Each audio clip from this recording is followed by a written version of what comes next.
ಇವತ್ತು ಕಾಟೇರ ಫಿಲ್ಮ್ದು 55 ದಿನದ ಸಂಭ್ರಮದ ಆಚರಣೆ ಮಾಡ್ತಿದ್ದಾರೆ ಅವರು. ಏನು ಸಂಭ್ರಮದಲ್ಲಿ ಆಚರಣೆ ಮಾಡ್ತಿರೋದು? ಪ್ರತಿ ಸರಿ ಬ್ರಾಹ್ಮಣರು ಯಾಕೆ ಟಾರ್ಗೆಟ್ ಆಗ್ತಾರೆ? ಇವತ್ತು ಕಾನೂನಿದೆ, ಎಲ್ಲರೂ ಸರ್ವ ಸಮಾನರು. ನೀವು ಒಬ್ಬ ನಿರ್ದೇಶಕನಾಗಿ ಮತ್ತು ರೈಟರ್ ಆಗಿ ನೀವು ಮಾತಾಡಿ ಅಂತ ಅಂದಾಗ ನಮ್ಗೆ ಬಹುಶಃ ಇದನ್ನ ಮಾತನಾಡ್ಲಿಕ್ಕೆ ಕಷ್ಟ ಆಗ್ತದೆ. ಯಾಕಂದ್ರೆ ಒಂದು ಸಿನಿಮಾ ಅಂದ್ರೆ ಒಂದು ಮನೋರಂಜನೆ ಭಾಗ ಒಂದ್ ಕಡೆ ಆದ್ರೆ ಅದು ಸಮಾಜದ ಒಂದು ಭಾಗವೂ ಆಗಿರುತ್ತೆ.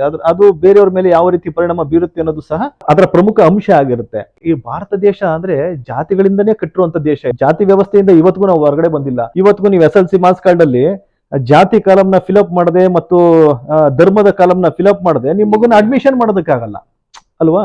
ಹಾಗಂದಾಗ ಸಿನಿಮಾಗಳನ್ನ ಮಾಡುವಾಗ ಈ ಜಾತಿಗಳಲ್ಲಿ ಬರ್ತವೆ. ಯಾಕಂದ್ರೆ ನಾವು ಸಿನಿಮಾಗೆ ಕಥೆಗಳನ್ನ ಆಯ್ಕೆ ಮಾಡೋದೆ ಸಮಾಜದಲ್ಲಿ ನಡೀತಾ ಇರೋ ವಿಷಯಗಳನ್ನೇ ನಾವು ಕಥೆಯಾಗಿ ಕನ್ವರ್ಟ್ ಮಾಡ್ಕೋತೀವಿ. ನಾವ್ ಇನ್ನೇನು ಬೇರೆ ದೇಶಕ್ಕೆ ಹೋಗಿ ನಾವು ಕತೆ ತಗೊಂಡ್ಬರಲ್ಲ. ನಮ್ಗೊಂದು ಕತೆ ಬೇಕು ಅಂದಾಗ ನಾವು ಆಸ್ಟ್ರೇಲಿಯಾಗೋ ಈಜಿಪ್ಟ್ಗೋ ಹೋಗ್ಬಿಟ್ಟು ನಾವು ಕತೆ ತರಲ್ಲ. ಅದರಲ್ಲೂ ಕರ್ನಾಟಕದಲ್ಲಿ ವಾಸ ಮಾಡ್ತಾ ಇದೀವಿ ಅಂದಾಗ ಮೂಲ ಕರ್ನಾಟಕದಲ್ಲೇ ನಮ್ಮ ನೆರೆಹೊರೆಯಲ್ಲಿ ಇರುವಂತ ವಿಚಾರಗಳನ್ನೇ, ಸಂದರ್ಭಗಳನ್ನೇ, ಸನ್ನಿವೇಶಗಳನ್ನೇ ಒಂದು ಕಥೆಯ ಸ್ವರೂಪವನ್ನ ಕೊಟ್ಟು ಅದನ್ನ ನಾವು ಚಿತ್ರವಾಗಿ ನಾವು ತೆರೆ ಮೇಲೆ ತಗೊಂಬರುವಂತ ಪ್ರಯತ್ನವನ್ನು ಮಾಡ್ತೀವಿ.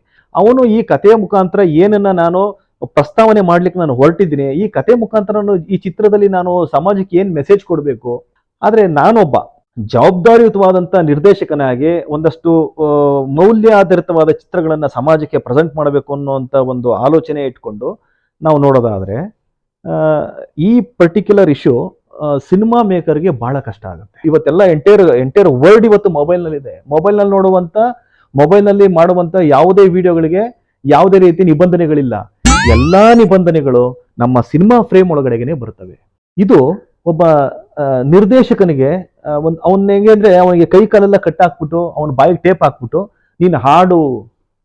ನೀನು ಒಳ್ಳೆ ಹಾಡನ್ನ ಹಾಡು ಅಂತ ಹೇಳ್ದಂಗಾಗುತ್ತೆ. ಹೇಗೆ ಒಬ್ಬ ನಿರ್ದೇಶಕನ ಬಾಯಿ ಮುಚ್ಚಿಬಿಟ್ಟು ನೀನು ಉತ್ತಮವಾದಂತ ಒಂದು ಸಾಂಗ್ನ ಹಾಡಪ್ಪ ಅಂದ್ರೆ ಹೇಗೆ ಹಾಡಕ್ ಸಾಧ್ಯ? ಇವೆಲ್ಲ ನಮ್ಮ ಬಾಯಿ ಕಟ್ಟಾಕೋ ರೀತಿನೇ.